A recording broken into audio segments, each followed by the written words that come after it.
بڑے پرجوش انداز میں میلاد النبی صلی اللہ علیہ وسلم منا رہے ہیں، آقا صلی اللہ علیہ وسلم کی آمد کے چرچے کر رہے ہیں، لیکن ہمیں اس بات پر غور کرنے کی ضرورت ہے کہ جس مقصد کے تحت ہمارے اور آپ کے پیارے آقا صلی اللہ علیہ وسلم اس دنیا میں تشریف لائے، دین عطا فرمایا، قرآن کریم دیا، احادیث شریفہ عطا فرمائی، ہمیں اس بھٹکتی ہوئی امت کو سیدھی راہ دکھائی،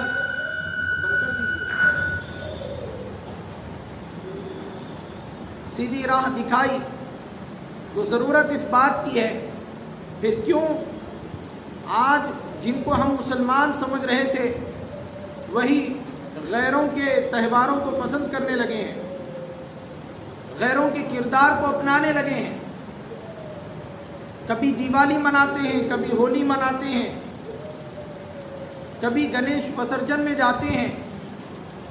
میں کسی غیر مذہب افراد کے جذبات کو نقصان نہیں پہنچاتا، لیکن میرا درد اپنے قومی بھائیوں سے ہے، اپنے مسلمان بھائیوں سے ہے، جنہوں نے یہ وعدہ کر چکا، جنہوں نے یہ وعدہ کر لیا ہے کہ وہ اللہ کو ایک مانیں گے، آقا صلی اللہ علیہ وسلم کو اللہ کا سچا نبی مانیں گے، اسلام کو برحق دین تسلیم کریں گے۔ پھر کیا بات ہے کہ ان کے باپ دادا پردادا ساری اوپر تک جو ان کے آبا و اجداد ہیں سب نے تو اس دین کو قبول کیا، لیکن پھر وہ کیوں بھٹک رہے ہیں، وہ کیوں اس راہ سے ہٹ رہے ہیں؟ اس کی کئی وجوہات ہیں، لیکن یہ کتنا خطرناک معاملہ ہے کہ اس کو نظر انداز نہیں کیا جا سکتا۔ دنیا کے چھوٹے سے چھوٹے نقصان پر ہم باریکی سے غور کرتے ہیں کہ بھئی یہ نقصان ہوا تو کیوں ہوا، کیسے ہوا، کس لیے ہوا، لیکن دین کا اتنا بڑا نقصان ہو رہا ہے کہ نوجوان بچیاں مرتد ہو رہی ہیں، نوجوان بچے غیروں کی صحبت اور سنگت میں اپنے کردار کا جنازہ نکال رہے ہیں۔ دین اور اسلام صرف نام کو رہ گیا، لیکن دیکھنے میں کسی کے چہرے کو مسلمان نظر نہیں آتا۔ تو ایسی پرسوز حالت میں ہم یقیناً اگر میلاد مناتے ہیں تو اس پر ہمیں غور کرنے کی بات ہے کہ ہم نے جس آقا علیہ الصلوۃ والسلام کے دین کو تھاما ہی نہیں اور اس دین کے لیے اپنے جذبات کو رکھا ہی نہیں، تو ان کا میلاد منا کر کیا کریں گے؟ ان کا میلاد منا کر کیا کریں گے؟ دیکھیے، خوشی منانا یہ ظاہری بات ہے، خوشی اور مسرت کو محسوس کرنا یہ اندرونی بات ہے۔ کسی کے ہاں اولاد ہوتی ہے تو پہلے دل میں اولاد کی محبت ہوتی ہے، اولاد کے لیے جذبات ہوتے ہیں، اس کے بعد اولاد کی ولادت پر خوشی کا اظہار ہوتا ہے۔ تو خوشی کا اظہار بعد میں ہوا، پہلے اندرونی جذبات رہے۔ خدا نہ خواستہ، اللہ نہ کرے، اگر مسلمانوں کے اندر آقا علیہ الصلوۃ والسلام کی محبت کو لے کر، دین اسلام کو لے کر اگر جذبات نہیں ہیں تو خوشی منانا جھوٹ ہو گیا، دھوکہ ہو گیا، فریب ہو گیا۔ یہ منافقت ہے کہ دل میں کچھ اور ہے، ظاہر کچھ اور کر رہے ہیں، دل میں کچھ اور ہے، ظاہر کچھ اور کر رہے ہیں۔ اگر کوئی کہے گا کہ یہ مولوی صاحب ہیں، ان کا تو کام ہی بولنا ہے، تو ٹھیک ہے بھائی، میلاد بھی مولوی صاحب ہی منائیں گے، میلاد بھی مولوی حضرات کا ہی حق ہو گیا، پھر تمہارا کوئی حق نہیں رہا، اس لیے کہ تم نے تو دین سے اپنے آپ کو اٹھا لیا ہے، اسلام کی ذمہ داریوں سے اپنے آپ کو فارغ سمجھا ہے۔ معاذ اللہ، استغفر اللہ العظیم، لا حول ولا قوت الا باللہ۔ یاد رکھ لیں، اشہد ان لا الہ الا اللہ وحدہ لا شریک لہ واشہد ان محمدا عبدہ ورسولہ، یہ صرف ایک الفاظ کا دہرانا نہیں ہے، بلکہ یہ ایک اگریمنٹ ہے، یہ ایک اگریمنٹ ہے۔ آپ دستاویزات پر دستخط کر رہے ہیں کہ آپ کا سر سوائے رب ذوالجلال کے کسی کے سامنے نہیں جھکے گا۔ آپ تاجدار کائنات صلی اللہ علیہ وسلم کو خاتم النبیین مانتے ہیں، آپ آقا صلی اللہ علیہ وسلم کے دین کو اسلام تسلیم کرتے ہیں، آخری دین تسلیم کرتے ہیں۔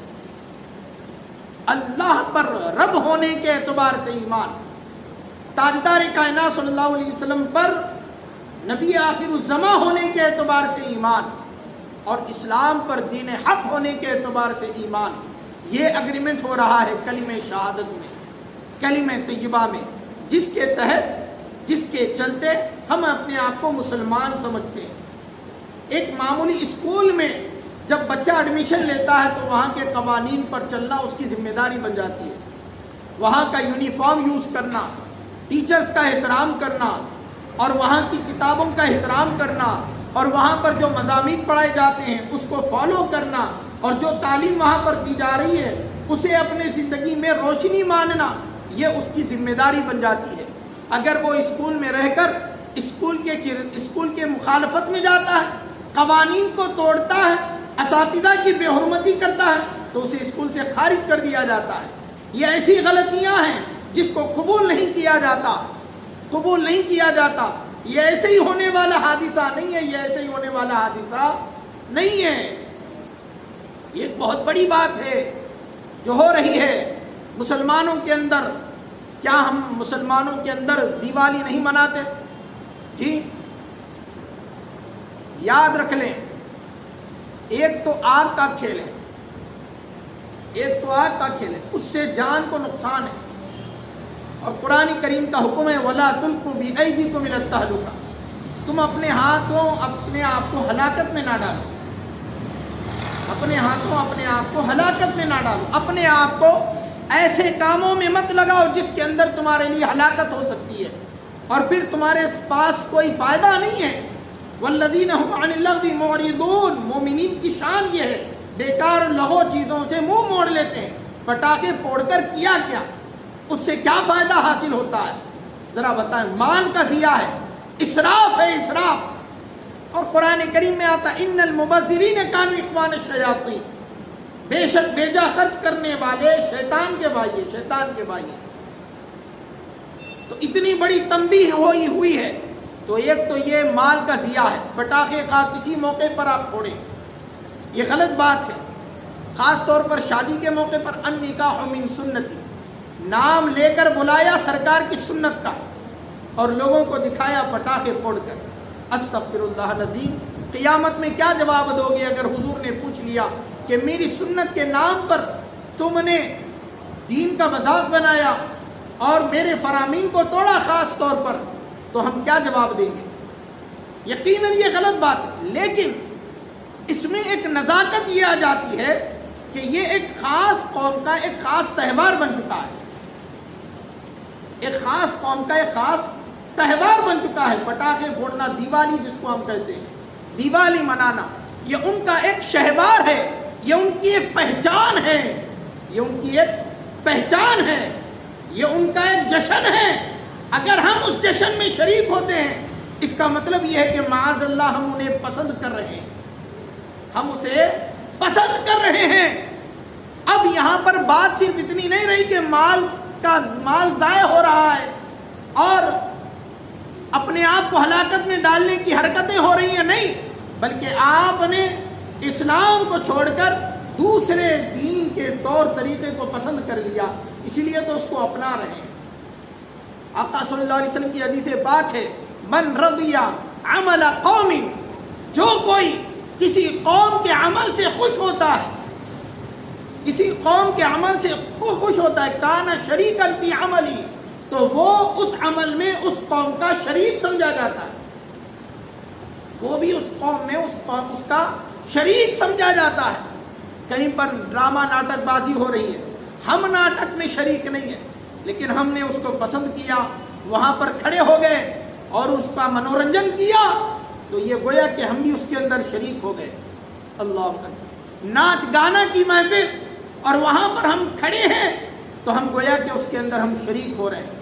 جس عمل کو سرکار نے فرمایا، کسی قوم کے عمل کو تم نے دیکھا اور اس سے تم خوش رہے، راضی رہے، دل میں اس کے لیے نفرت نہیں آئی، نہ پسندیدگی نہیں آئی دل کے اندر، تو مطلب یہ ہے کہ اس کام میں تم بھی اس کے ساتھ شریک ہو۔ تو یہاں پر شرکت تو دور، پسند کو کرنا تو دور کی بات ہے، باضابطہ سے باپ پیسے خرچ کر کے پٹاخے لار کر اپنے بچوں کے رضا کے لیے، ان کی خوشی کے لیے پھوڑتا ہے. استغفر اللہ العظیم. اگر کیے ہیں تو اللہ ہمیں توفیق عطا، توبہ کی توفیق عطا فرمائے. پھر دوسری چیز ہولی. ہولی میں رنگ ہوتا ہے. کوئی پوچھ سکتا ہے کہ بھئی رنگوں سے کیا پرابلم ہے؟ بھئی رنگوں سے کوئی پرابلم نہیں ہے، رنگوں سے کوئی پرابلم نہیں ہے. دواخانہ جاتے ہیں، کبھی کوئی زخم پر بھی ڈاکٹر صاحب مرہم لگاتے ہیں، وہ بھی تو اس میں بھی تو کلر ہوتا ہے. تو یہ تھوڑی کہیں گے کہ نہیں ڈاکٹر صاحب ہم کلر یوز نہیں کرتے. نہیں، وہ ایک دوا ہے، کلر یوز کر سکتے ہیں. جی میں بھی تو ایک رنگ کا کپڑا پہنا ہوا ہوں اس وقت، ایک کلر کا کپڑا ہے، تو اس میں کوئی حرج نہیں ہے. کلر کی ٹوپی ہے، اس میں کوئی حرج نہیں ہے. کلر سے ہمیں نفرت نہیں ہے، کلر سے کوئی پرابلم نہیں ہے. لیکن جب رنگوں سے کھیلنا ایک قوم کا تہوار بن چکا، ان کی ایک شناخت بن چکی، تو اب پرابلم آتا ہے. اب پرابلم آتا ہے. تجھے کھیلنا تھا تو سال کی کسی مہینے میں کھیل لیتا، سال کی کسی اور موسم میں لگا لیتا. یہ اور بات ہے دوستوں، یاد رکھ لیں، قاعدہ کلیہ یاد رکھ لیں. خواہ خواتین ہو یا مرد حضرات ہو، اللہ کی بنایا ہوا جو چہرہ ہے، اس چہرے کے اندر کوئی ایسی حرکت کرتے ہیں جس سے اس چہرے کی بناوٹ میں فرق آتا ہے، تو وہ جائز نہیں ہے. وہ جائز نہیں ہے. چہرہ بدل رہا ہے، اللہ نے جو چہرہ دیا ہے اس چہرے میں تبدیلی آ رہی ہے، اور خاص طور پر اس میں ناپسندی دیکھنے والوں کو، تہذیب یافتہ لوگوں کو وہ چہرہ پسند نہیں آ رہا ہے جو ڈیزائن آپ نے اپنے چہرے میں کر لیا ہے. مثلا چہرے کو کلر لگا لیا، رنگ لگا لیا، اور ان رنگوں کو تہذیب یافتہ لوگ، مذہبی اور دین سے رابطہ رکھنے والے لوگ، دینی اشخاص اس چہرے کو ناپسند کرتے ہیں، تو یہ جائز نہیں ہے. پھر اسلام میں یہ گویا کہ چہرے کو بدلنا ہو گیا، یہ چہرے کو بدلنا ہو گیا، اور چہرے کو بدلنا جائز نہیں ہے. چہرے کو بدلنا جائز نہیں ہے. تو یہ تو ایک بڑا اس میں رکاوٹ آ رہی ہے، خرابی آ رہی ہے ہولی کھیلنے میں، کہ آپ اپنے قدرت سے بنے ہوئے چہرے میں تبدیلی کر رہے ہیں. قدرت سے بنے ہوئے چہرے میں تبدیلی اور اس کو خراب کر رہے ہیں. اس کی آپ کو اجازت نہیں ہے.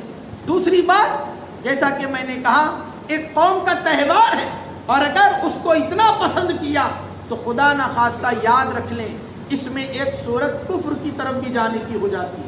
یعنی دائرہ اسلام سے بندہ خارج ہی ہو جاتا ہے، کیونکہ اس تہوار سے محبت ہو جاتی ہے.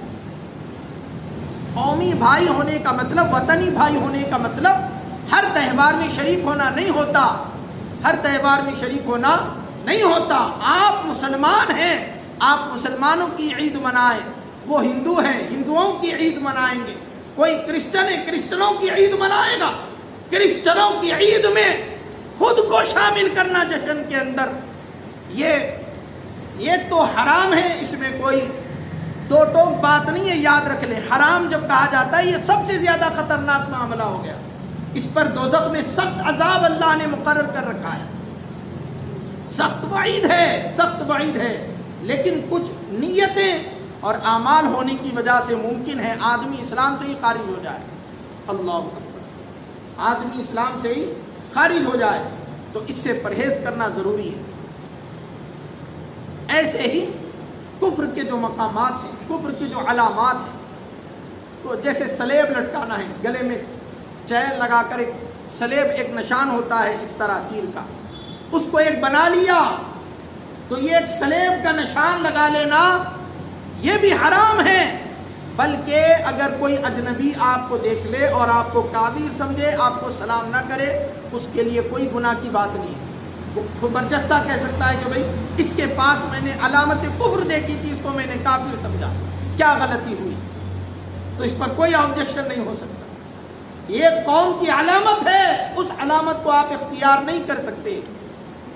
حضور پاک صلی اللہ علیہ وسلم کی حدیث پاک بڑی جامع ہے، سینکڑوں مسائل میں آتی ہے یہ حدیث پاک، جو حضور نے ارشاد فرمایا، من تشبہ بقوم فہو منہم، جو جس قوم کی مشابہت اختیار کرتا ہے وہ اسی قوم سے سمجھا جاتا ہے. جس کا کردار اپناؤ گے اسی کے ساتھ قیامت کے دن اٹھائے جاؤ گے. جس کا لباس پسند کرو گے، جس کے بالوں کی بناوٹ تم پسند کرو گے، جس کا تہوار تم پسند کرو گے، جن کا جشن تم پسند کرو گے، جن کی صحبتیں اور سنگتیں تمہیں اچھی لگتی ہیں، قیامت کے دن بھی حشر جب ہوگا تو انہی کے ساتھ ہوگا، انہی کے ساتھ ہوگا۔ یہ ایک بہت بڑی خطرناک وعید ہے۔ دنیا 4 دن کی ہے صاحب، ان چند پل کی دنیا میں اپنی آخرت کو کیوں برباد کر رہے ہو؟ اپنی آخرت کو کیوں برباد کر رہے ہو؟ اس کی وجوہات ہیں۔ اب میں آپ کو اس کی وجوہات کی طرف لے جاتا ہوں کہ یہ اتنا ٹیڑھا پن مسلمانوں میں کیوں آ رہا ہے، یہ چیز مسلمانوں کے اندر کیوں بڑھ رہی ہے۔ سب سے بنیادی وجہ یاد رکھ لیں، سب سے بنیادی وجہ یہ ہے کہ اکثریتی طور پر عوام الناس کے اندر، مسلمانوں کے اندر قرآن کریم اور احادیث شریفہ کی تعلیم میں رغبت نہ رہی، رغبت نہ رہی، شوق اور خواہش نہ رہی، شوق نہ رہا۔ مثلا قرآن کی آیت پڑھی جا رہی ہے تو ایک مسلمان ہونے کی حیثیت سے اس کا دل مچل جانا چاہیے کہ میرے رب کا فرمان سنایا جا رہا ہے، جی اندر محبت ہے، دل میں اللہ کے لیے پیار ہے، اللہ کے لیے محبت ہے۔ حضور صلی اللہ علیہ وسلم کی حدیث پاک ہے، اللہ کا نام مومن کے دل میں ہے، مومن کے دل میں ہے۔ ارے جس کا نام تیرے دل میں چھپا ہے، اس کی بات سن کر بھی بوجھ محسوس ہوتا ہے یا دل تڑپ اٹھتا ہے، عشق جاگ جاتا ہے، محبت اندر سے تڑپ اٹھتی ہے اور کہتی ہے کہ بھائی میرے محبوب کا فرمان سنایا جا رہا ہے، کیوں نہ سنایا جائے۔ حدیث پاک سنائی جا رہی ہے مصطفیٰ جان عالم صلی اللہ علیہ وسلم کی۔ ارے جن کے میلاد پر ہم نے ہزاروں خرچ کیے، انہی کی حدیث کو اپنے لیے بوجھ محسوس کریں گے، لا حول ولا قوہ، دلچسپی نہیں آئے گی، مزہ نہیں آئے گا بیان کے اندر۔ جب حضور کی حدیث سنائی جا رہی ہے تو پھر تمہیں میلاد منانے کا بھی حق نہیں ہے۔ میں برجستہ کہہ رہا ہوں، پوری ذمہ داری سے کہہ رہا ہوں۔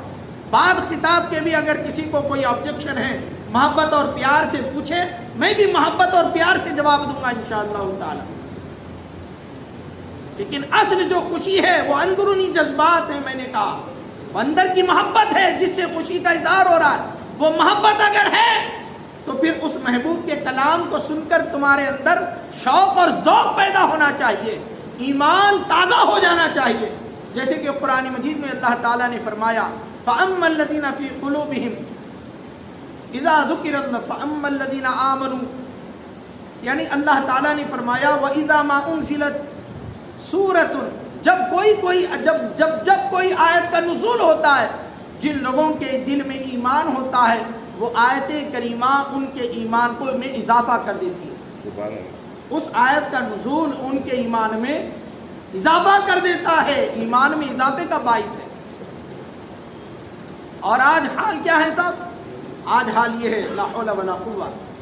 لطائف سناؤ صاحب، ہزاروں لوگ سننے کو تیار ہیں آپ کا بیان، آپ لطیفے سنائیے۔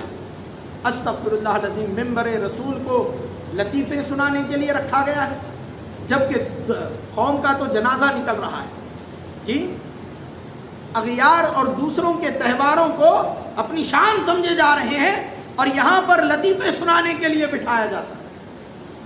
کوئی کسی نے بٹھایا نہیں، کسی نے مجھ سے کہا نہیں، لیکن جو مجموعی جو مسلمانوں کی حالت ہے وہ میں آپ کے سامنے رکھ رہا ہوں، وہ میں آپ کے سامنے رکھ رہا ہوں۔ اور جب قرآن اور احادیث سنائی جاتی ہیں بھئی یہ علمی بیان ہے، علمی بیان ہے، اس میں کیا مزہ ہے؟ علمی بیان۔ میں پوچھنا چاہتا ہوں جو بچے اسکول میں پڑھ رہے ہیں، تیسری چوتھی کلاس میں علمی بیان نہیں ہو رہا تو پھر وہ بچے تو گھر کو آ جانا چاہیے۔ والدین پوچھیں گے کیا ہوا بیٹے، آ گیا؟ وہ علمی بیان ہو رہا وہاں پہ، وہ علمی بہت ڈیپ کی باتیں ہو رہی، وہ میرے کو کیا ہے؟ 10th کے بچے، انٹر کے بچے، ڈگری کے بچے، انجینئرنگ کورس کر رہے ہیں ہمارے بچے، ان سے پوچھو علمی باتیں سن کے آ رہے ہیں یا لطیفے سن کر آ رہے ہیں؟ کس سے کہانیاں سن کر آ رہے ہیں یا علمی باتیں سن کر آ رہے ہیں؟ وہ کہیں گے علمی باتیں سن کر آ رہے ہیں۔ اس پر تو خوشی ہوتی ہے کہ ہمارا بچہ انجینئر بن رہا، وکیل بن رہا، ڈاکٹر بن رہا۔ استغفر اللہ العظیم، جب دنیا کی بات ہے تو علم تمہارا ڈریم بن جاتا ہے، علم تمہارا شوق بن جاتا ہے، لیکن جب دین کی بات آتی ہے تو یہ تمہارے لیے بوجھ بن جاتا ہے۔ وہی دین جس نے تمہیں زندگی عطا فرمائی، وہی اسلام، وہی قرآن جس نے آج تمہیں مسلمان بننے کی اوقات نصیب کی، وہی مسلمانی جس سے آج تم سر اٹھا کر زندگی گزار رہے ہو، جس سے تم اپنے آبا و اجداد کی قبروں پر فاتحہ پڑھتے ہو، اس رب ذوالجلال کا کلام تمہیں صرف علم بیان معاذ اللہ بہت سمجھا جا رہا؟ خدا را مزاج کو بدلیں، ورنہ اقبال کی وہ بات یاد رکھ لیں، نہ سنبھلو گے اگر تم مٹا دیے جاؤ گے صفحے ہستی سے، تمہاری داستان بھی نہ ہوگی داستانوں میں، تمہیں جلا کر خاک کر دیا جائے گا، لیکن تمہاری فوٹو بھی اخبار میں نہیں چھپے گی، تمہیں قتل کر کے کہیں دفن کر دیں گے، دنیا میں کوئی تمہارا پتہ پوچھنے والا بھی نہ ہوگا۔ یہ نوبت آ جائے گی اگر تم نے اپنے آپ کو نہیں سنبھالا، اگر تم نے اپنے آپ کو نہیں سدھارنے کی ضرورت ہے۔ جو جا رہے ہیں وہ تو غلط ہے، لیکن جو ہیں اپنے مقام پر مسلمان کہتے ہوئے، لیکن ذرا غور کریں کہ وہ بھی کس درجے کے مسلمان ہیں، وہ بھی کس حیثیت کے مسلمان ہیں۔ اگر حدیثوں میں ان کو ذوق نہیں، قرآن کی آیات کے معنی میں ان کو ذوق نہیں، تو وہ کیا کر رہے ہیں پھر؟ ایک معمولی دوسری کلاس میں پڑھنے والا بچہ کتاب کو سمجھ کے پڑھتا ہے، کتاب کو سمجھ کے پڑھتا ہے، تیسری کلاس میں پڑھنے والا بچہ کتاب کو سمجھ کے پڑھتا ہے، مگر یہاں پر سالوں سے ہم سورہ فاتحہ پڑھ رہے ہیں، مگر اس کا مطلب ہمیں نہیں معلوم ہے، وہ ہمیں سمجھ میں نہیں آتا، وہ ہمیں سمجھ میں نہیں آتا، احادیث شریفہ ہمارے سمجھ میں نہیں آتی۔ تو یہ بنیادی باتیں ہیں دوستوں، یہ ہے وجوہات جس نے آج ہمیں اس دروازے پر، کفر کے دروازے پر لا کر کھڑا کر دیا، کفر کے دروازے پر لا کر کھڑا کر دیا۔ آج بھی بڑے افسوس کی بات ہے، مجھے بڑی تکلیف ہوتی ہے، لوگ آ کر کہتے ہیں موسیٰ ہماری ہسٹری کو بدل دے رہے ہیں، اسکولوں میں سے نکال دے رہے۔ میں پوچھا کبھی سیرت کا بیان تمہاری کتابوں میں تھا؟ نہیں تھا۔ کبھی غوث پاک رضی اللہ تعالیٰ عنہ کی سیرت کا بیان تھا؟ نہیں تھا۔ کبھی غریب نواز کے واقعات تھے؟ نہیں تھے۔ پھر دل کس بات پہ جل رہا بھائی؟ نہیں، مسلمان راجہ مہاراجوں کی تاریخ نکالی جا رہی ہے، استغفر اللہ العظیم، مسلمان راجہ مہاراجوں کی تاریخ نکالی جا رہی ہے، تکلیف ہو رہی ہے، لیکن سیرت کا علم تمہارے اندر نہیں ہے، اس پر کوئی تکلیف نہیں، اس پر تو جوں بھی نہیں دوڑ رہی کہ مصطفیٰ جان عالم صلی اللہ علیہ وسلم کا کردار ہمیں پتہ نہیں، حضور علیہ السلام کے اولاد امجاد کے نام ہمیں نہیں معلوم، آقا صلی اللہ علیہ وسلم کی ازواج مطہرات کا مقام و مرتبہ ہمیں نہیں معلوم، آقا صلی اللہ علیہ وسلم کی ازواج مطہرات کے نام ہمیں نہیں معلوم ہے، جنگ بدر ہوئی کیوں ہوئی ہمیں نہیں معلوم، جنگ احد ہوئی کیا ہوا، کیا پس منظر تھا ہمیں نہیں معلوم، اسلامی تاریخ کے بڑے بڑے شہنشاہ گزرے ہیں جن کے جوڑوں کے صدقے میں آج ہم مسلمان ہیں، لیکن ہمیں ان کا نام نہیں معلوم ہے، اس پر کوئی تکلیف نہیں ہے، بس مسلمانوں کے راجہ مہاراجوں کا نام نکالا جا رہا ہے تو ہمیں تکلیف ہو رہی ہے۔